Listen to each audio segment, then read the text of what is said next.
எல்லா உறவுகளுக்கும் வணக்கம். பித்தளை பாத்திரங்கள் நம்ம பாரம்பரியம் மற்றும் கலாச்சாரத்தோட ஒரு அங்கம். இது வெறும் சமையல் பாத்திரம் இல்லை, தலைமுறையாக பயன்படுத்தப்பட்ட வர ஒரு பொக்கிஷம். கோவில் விசேஷங்கள், திருமணங்கள், பண்டிகைகள் எல்லா இடத்துலையும் பித்தளை பாத்திரங்கள் ஒரு முக்கிய பங்கு வகிக்குது. பித்தளை பாத்திரங்களில் சமைக்கிறதால கிடைக்கக்கூடிய நன்மைகள்: உடலுக்கு நல்லது. பித்தளை என்பது தாமிரம், காப்பர் மற்றும் துத்தநாகம், ஜிங்க் கலந்த ஒரு உலோகம். இந்த தாதுக்கள் உணவுல சிறிதளவு கலந்து உடலுக்கு நோய் எதிர்ப்பு சக்தியை அதிகரிக்கும் மற்றும் செரிமானத்திற்கு உதவும்னு நம்பப்படுது. வெப்பத்தை சீரா பரப்பும். பித்தளை வெப்பத்தை நன்கு கடத்தி சீரா பரப்பும். இதனால உணவு சமமாக சமைக்கப்பட்டு கருகாம இருக்கும். இது சமையல் நேரத்தை மிச்சப்படுத்தும். நீடித்து உழைக்கும். முறையாக பராமரித்தா பித்தளை பாத்திரங்கள் பல தலைமுறைகளுக்கு வரும். இது எளிதில் சேதமடையாது. எனவே இது ஒரு நீண்ட கால முதலீடாகும். உணவின் சுவை: சில உணவுகள், குறிப்பாக தென்னிந்திய பாரம்பரிய உணவுகள், பித்தளை பாத்திரத்தில் சமைக்கும்போது தனித்துவமான சுவையை பெறும். அழகு மற்றும் பாரம்பரியம்: பித்தளை பாத்திரங்கள் பார்க்கவே மிகவும் கவர்ச்சியாக பாரம்பரியமான தோற்றத்தை கொடுக்கும்.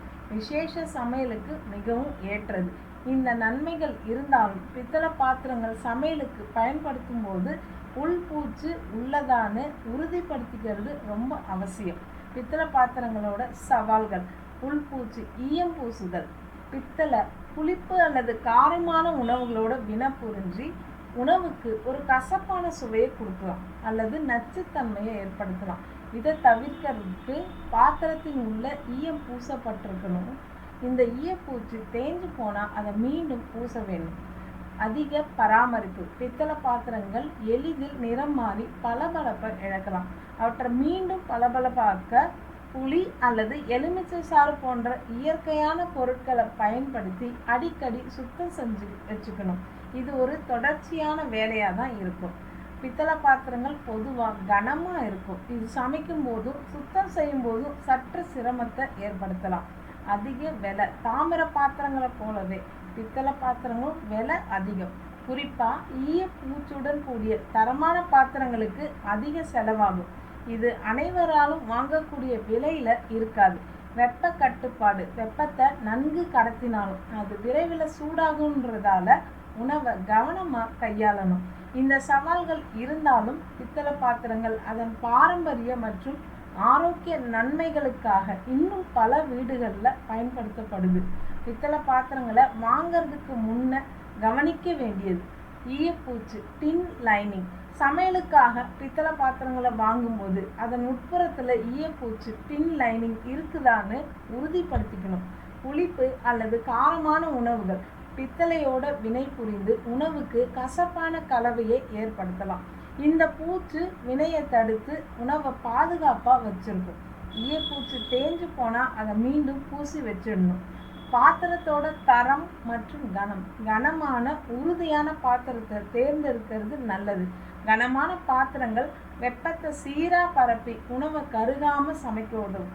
அத்தோட கனமான பாத்திரங்கள் நீண்ட காலம் உழைக்கும். கைப்பிடியின் உறுதி: பாத்திரத்தின் கைப்பிடி உறுதியாக இணைக்கப்பட்டிருக்கணும். கனமான பாத்திரங்களை கையாளும் போது கைப்பிடி வலுவாக இருப்பது மிகவும் முக்கியம். உற்பத்தியாளர் மற்றும் பிராண்டு: பித்தளை பாத்திரங்கள் பொதுவாக கைவினைஞர்களால் தான் தயாரிக்கப்படுது. நம்பகமான கடைகளில் அல்லது பாரம்பரியமான உற்பத்தியாளர்களிடம் வாங்கிறது நல்லது. விலையை கருத்தில் கொண்டு தரம் குறைந்த பாத்திரங்களை வாங்கிறத தவிர்த்துக்கலாம். பராமரிப்பு: பித்தளை பாத்திரங்கள் எளிதில் நிறம் மாறும் என்பதை நினைவில் வச்சுக்கிட்டு அடிக்கடி சுத்தம் செய்ய புளி அல்லது எலுமிச்சை சாறு பயன்படுத்த வேண்டியிருக்கும். இது தொடர்ச்சியான பராமரிப்புக்கு நீங்கள் தயாராக இருக்கணும். இந்த குறிப்புகளை மனசில் கொண்டு பித்தளை பாத்திரங்களை வாங்கினா அது உங்கள் சமையல் அனுபவத்தை மேலும் சிறப்பாக்கும். பித்தளை பாத்திரங்களை பராமரிக்கும் குறிப்புகள்: புளியும் உப்பும். இதுதான் பித்தளை பாத்திரங்களை சுத்தம் செய்ய சிறந்த வழி. புளி அல்லது எலுமிச்சை சாரோட உப்பு கலந்து அந்த கலவையில் பாத்திரத்தை தேய்க்கணும். பாத்திரம் மீண்டும் பளபளப்பாக மாறும். கரைகள் அதிகமாக இருந்தால் சிறிது நேரம் ஊற வச்சு தேய்க்கலாம். ஈயப்பூச்சு பாதுகாப்பு: சமையலுக்கு பயன்படுத்தும் பாத்திரங்களில் உள்ள ஈயப்பூச்சு சேதமடையாமல் பார்த்துக்கணும்.